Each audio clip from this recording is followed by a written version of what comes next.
પ્રકરણ 5 વનવાસી, વિચરતી જાતિ અને સ્થાનિક સમુદાય।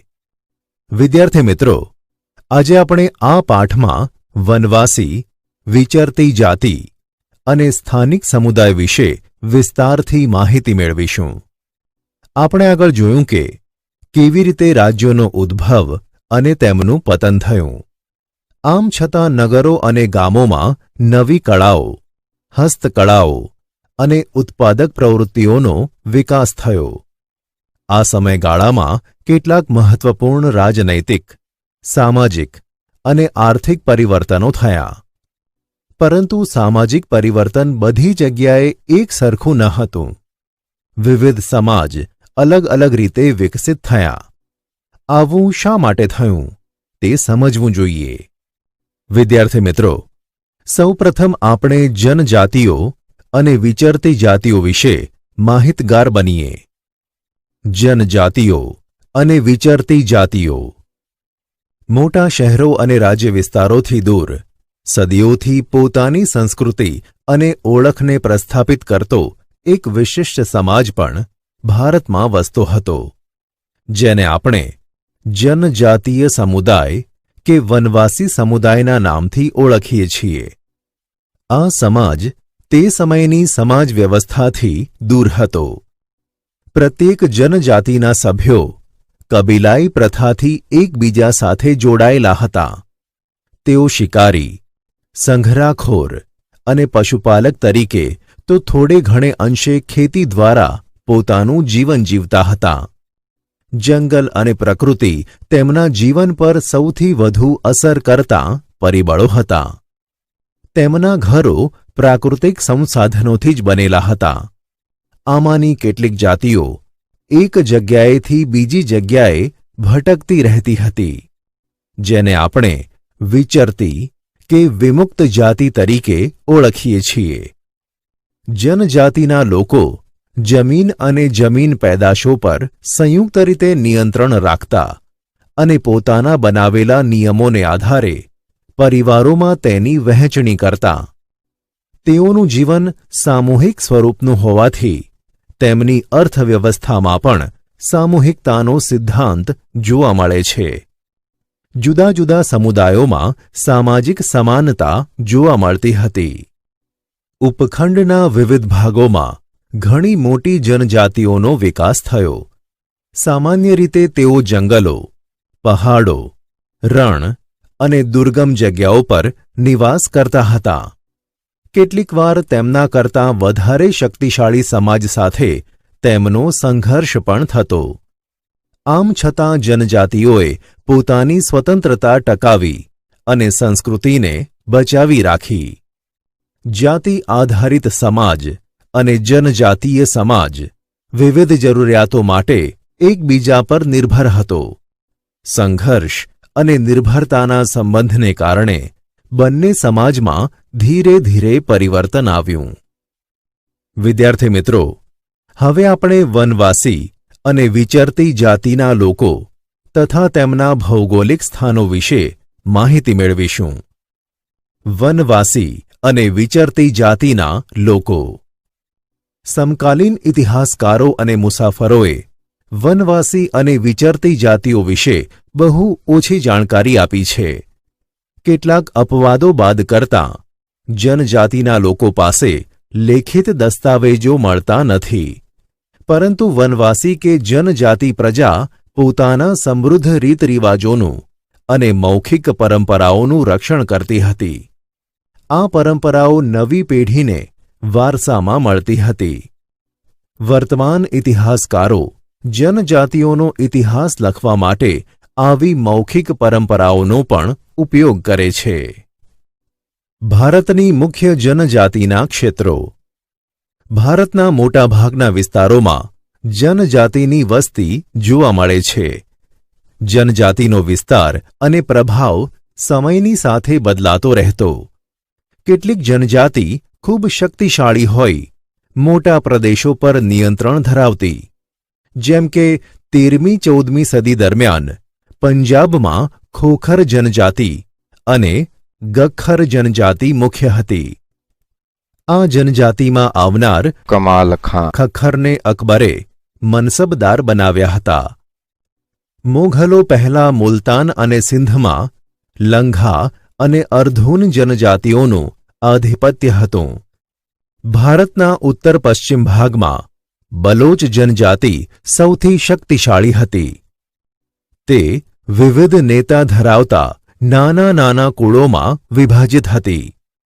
પશ્ચિમ હિમાલયમાં ગડ્ડી ગડરીઓ નામની જનજાતિ મુખ્ય હતી, જ્યારે ભારતના ઉત્તર પૂર્વ ભાગમાં નાગા, કુકી, મિઝો, અહોમ અને અન્ય જનજાતિઓનું પ્રભુત્વ હતું. હાલના બિહાર અને ઝારખંડના કેટલાક વિસ્તારોમાં 12મી સદી સુધી ચેર સરદારોનું આધિપત્ય હતું. ઈસવીસન 1591માં અકબરના સેનાપતિ રાજા માનસિંહે ચેર જાતિ પર હુમલો કરી પરાજિત કર્યા, પરંતુ તેમને સંપૂર્ણપણે આધીન બનાવી શક્યા નહીં. ઔરંગઝેબના સમયમાં મુઘલ સેનાએ ચેર જાતિના ઘણા કિલ્લાઓ કબજે કરી તેમના પર પ્રભુત્વ સ્થાપિત કર્યું. આ વિસ્તારની બે મહત્વની જનજાતિઓ મુંડા અને સંથાલ હતી. આ જનજાતિઓ આ વિસ્તાર ઉપરાંત ઓડિશા અને બંગાળમાં પણ રહેતી હતી. કર્ણાટક અને મહારાષ્ટ્રના પહાડી વિસ્તારોમાં કોળી, બેરાદ અને બીજી કેટલીક જનજાતિઓ રહેતી હતી.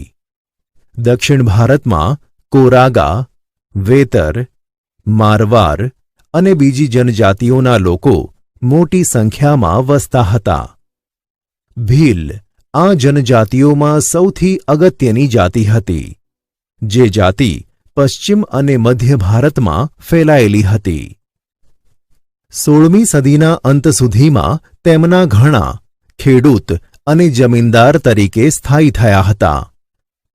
જો કે કેટલાક ભીલકુળ શિકાર અને અન્ન સંગ્રહ સાથે જોડાયેલા રહ્યા. હાલના છત્તીસગઢ, મધ્યપ્રદેશ, મહારાષ્ટ્ર અને આંધ્રપ્રદેશમાં ગોંડ લોકોની વસ્તી વધુ છે.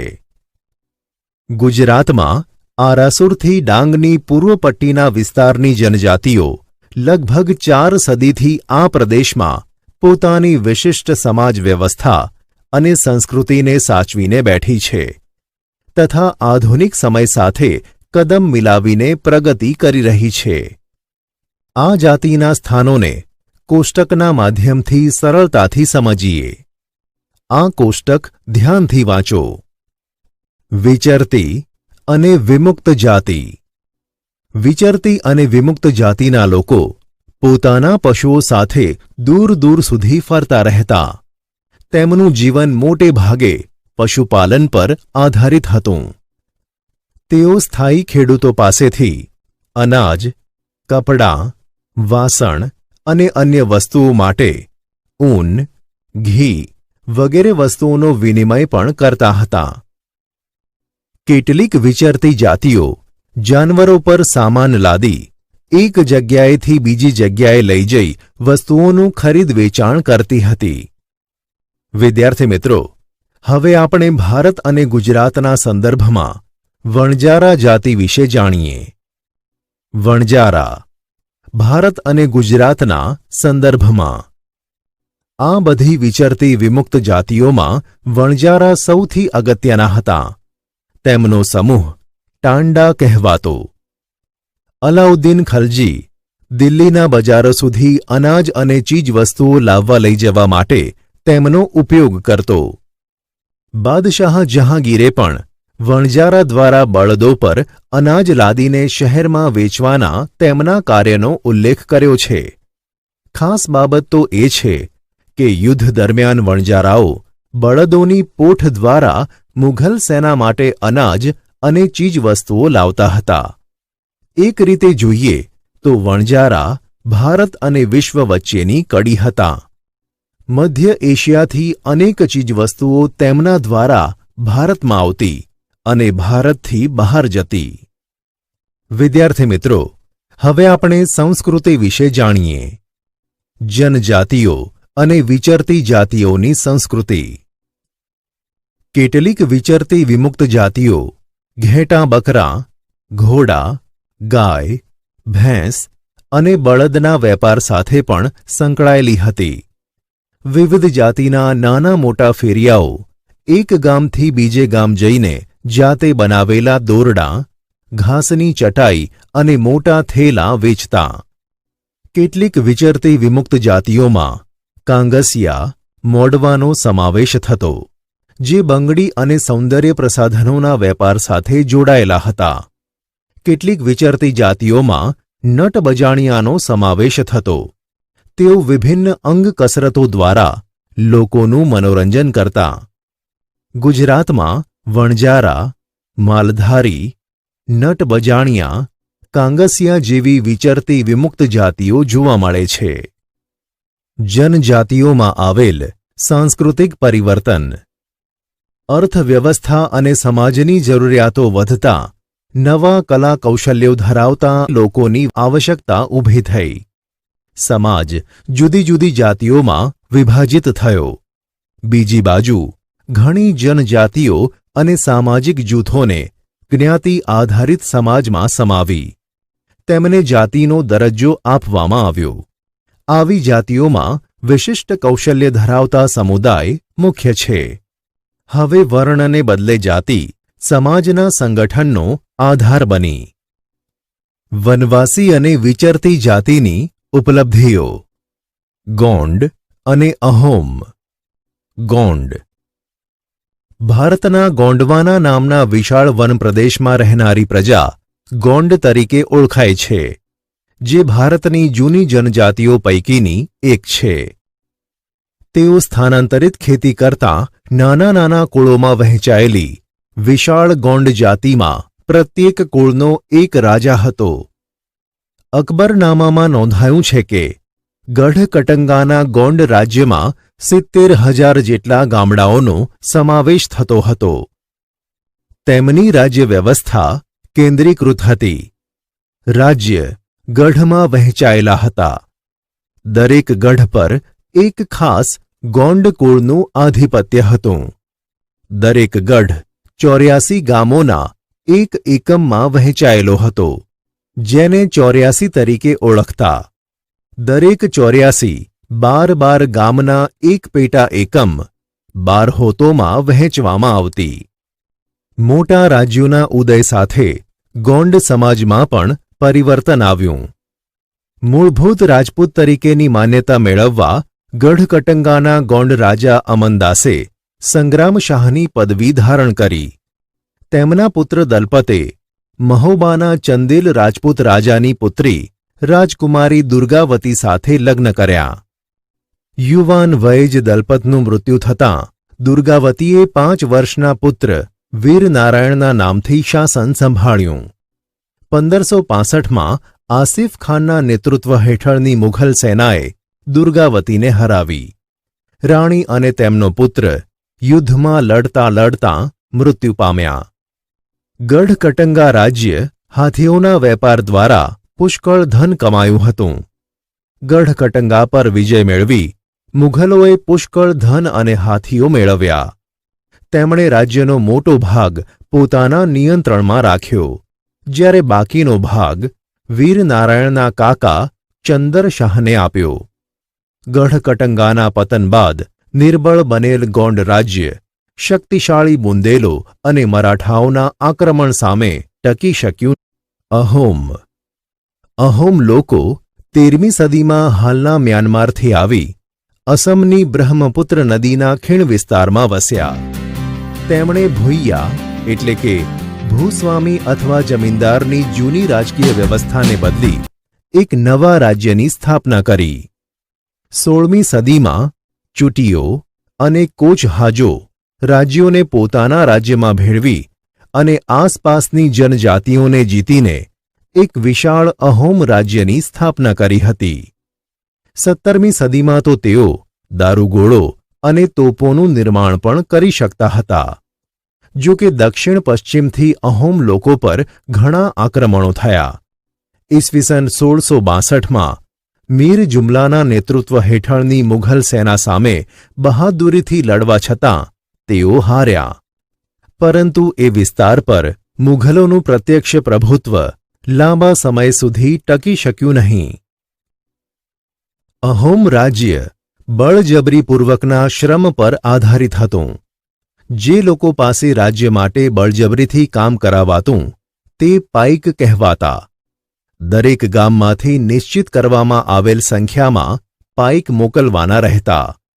વસ્તી ગણતરીને આધારે વધુ વસ્તી ધરાવતા વિસ્તારોમાંથી ઓછી વસ્તીવાળા વિસ્તારોમાં લોકોને ખસેડવાથી અહોમ કુળ તૂટી ગયા.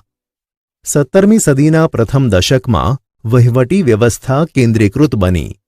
વર્તમાન કાયદાઓ અને જોગવાઈઓ અનુસાર કોઈ વ્યક્તિ પાસે બળજબરીપૂર્વક કામ કરાવવું એ ગુનો ગણાય છે, જે આપણે સૌ જાણીએ છીએ. આ જનજાતિના તમામ પુરુષો યુદ્ધના સમયે સેનામાં જોડાતા અને અન્ય સમયમાં સિંચાઈ વ્યવસ્થા જેવા સાર્વજનિક કાર્યો કરતા. અહોમ લોકોએ ચોખાની ખેતીની નવી પદ્ધતિઓ અમલમાં મૂકી. અહોમ સમાજ કુળમાં વહેંચાયેલો હતો. તેમના કુળને ખેલ કહેવામાં આવતું. ઘણા ગામો પર ખેલનું નિયંત્રણ રહેતું. ખેડૂતને ગામ સમાજ દ્વારા આપવામાં આવેલ જમીન ગામ સમાજની સંમતિ વગર રાજા પણ પાછી લઈ શકતો ન હતો. શરૂઆતમાં અહોમ લોકો જનજાતીય દેવતાઓ એટલે કે પ્રકૃતિના દેવતાઓની ઉપાસના કરતા હતા. રાજા દ્વારા મંદિરો અને બ્રાહ્મણોને જમીનનું દાન આપવામાં આવતું. ઈસવીસન 1714થી ઈસવીસન 1744ના શિબસિંહના સમયમાં હિન્દુ ધર્મ ત્યાંનો મુખ્ય ધર્મ બની ગયો હતો. હિન્દુ ધર્મ અપનાવ્યા છતાં અહોમ રાજાઓએ પોતાની પરંપરાગત માન્યતાઓ સંપૂર્ણપણે છોડી નહીં. અહોમ સમાજ એક અત્યંત સુસંસ્કૃત સમાજ હતો. કવિઓ અને વિદ્વાનોને જમીન દાનમાં આપવામાં આવતી. નાટ્ય પ્રવૃત્તિને પ્રોત્સાહન આપવામાં આવતું. સંસ્કૃતની અગત્યની સાહિત્યિક કૃતિઓનો સ્થાનિક ભાષામાં અનુવાદ કરાવવામાં આવ્યો હતો. બુરંજી નામની ઐતિહાસિક કૃતિને પહેલા અહોમ ભાષામાં અને પછી આસામી ભાષામાં લખવામાં આવી હતી. ગુજરાતમાં ડાંગ અને અન્ય પૂર્વીય પટ્ટીમાં આવા જનજાતીય રાજ્યો જોવા મળતા હતા. સંતરામપુર, દેવગઢ બારિયા તેમજ ડાંગની રાજ્ય વ્યવસ્થા અને સંસ્કૃતિ વિશિષ્ટ હતી. તેમના તમાશા, ભવાડા અને ઠાકરિયા જેવા નૃત્યો વિશ્વવિખ્યાત થયા છે. ડાંગમાં ડાંગ દરબાર પ્રતિવર્ષ ભરાય છે, જેમાં રાજાઓને વર્ષાસન આપવામાં આવે છે. વિદ્યાર્થી મિત્રો, હવે આપણે નવી જનજાતિઓના માળખા વિશે જાણીએ. બદલાતો સમય. નવી જનજાતિઓનું માળખું. 16મી અને 17મી સદી સુધીના જનજાતિના ઇતિહાસને આપણે સમજવાનો પ્રયત્ન કર્યો. કાળાંતરમાં અનેક જનજાતિઓમાં વ્યાપક પરિવર્તનો આવ્યા. વર્ણ આધારિત સમાજ અને આદિવાસી સમાજના લોકોના એકબીજા સાથેના સંપર્કને કારણે બંને સમાજમાં પરિવર્તન આવ્યું. વિવિધ જનજાતિઓએ જુદી જુદી આજીવિકા અપનાવી. સમય જતાં તેમાંની ઘણી જનજાતિઓ જાતિ આધારિત સમાજનો ભાગ બની. જો કે ઘણી જનજાતિઓ હિન્દુ ધર્મ અને જાતિ વ્યવસ્થાથી મોટે ભાગે દૂર રહી. કેટલીક જનજાતિઓએ સુસંગઠિત વહીવટી વ્યવસ્થા ધરાવતા મોટા શક્તિશાળી રાજ્યોની સ્થાપના કરી, જેથી તેઓને તેમનાથી મોટા અને વધુ જટિલ સામ્રાજ્યો સાથે સંઘર્ષ થયો. વિદ્યાર્થી મિત્રો, હવે આપણે જે શીખ્યા તેનો સારાંશ જાણીએ. જનજાતિઓ અને વિચરતી જાતિઓ. પ્રત્યેક જનજાતિના સભ્યો કબીલાઈ પ્રથાથી એકબીજા સાથે જોડાયેલા હતા. ઉપખંડના વિવિધ ભાગોમાં ઘણી મોટી જનજાતિઓનો વિકાસ થયો. ભારતના મોટા ભાગના વિસ્તારોમાં જનજાતિની વસ્તી જોવા મળે છે. મુઘલો પહેલા મુલતાન અને સિંધમાં લંઘા અને અર્ધૂન જનજાતિઓનું આધિપત્ય હતું. ગુજરાતમાં આરાસુરથી ડાંગની પૂર્વ પટ્ટીના વિસ્તારની જનજાતિઓ લગભગ 4 સદીથી આ પ્રદેશમાં પોતાની વિશિષ્ટ સમાજ વ્યવસ્થા અને સંસ્કૃતિને સાચવીને બેઠી છે. વણજારા ભારત અને વિશ્વ વચ્ચેની કડી હતા. ભારતના ગોંડવાના નામના વિશાળ વનપ્રદેશમાં રહેનારી પ્રજા ગોંડ તરીકે ઓળખાય છે, જે ભારતની જૂની જનજાતિઓ પૈકીની એક છે. ગઢકટંગાના ગોંડ રાજ્યમાં 70,000 જેટલા ગામડાઓનો સમાવેશ થતો હતો. અહોમ લોકો 13મી સદીમાં હાલના મ્યાનમારથી આવી અસમની બ્રહ્મપુત્ર નદીના ખીણ વિસ્તારમાં વસ્યા. બુરંજી નામની ઐતિહાસિક કૃતિને પહેલા અહોમ ભાષામાં અને પછી આસામી ભાષામાં લખવામાં આવી હતી. સંતરામપુર, દેવગઢ બારિયા તેમજ ડાંગની રાજ્યવ્યવસ્થા અને સંસ્કૃતિ વિશિષ્ટ હતી. તેમના તમાશા, ભવાડા અને ઠાકરિયા જેવા નૃત્યો વિશ્વવિખ્યાત થયા છે.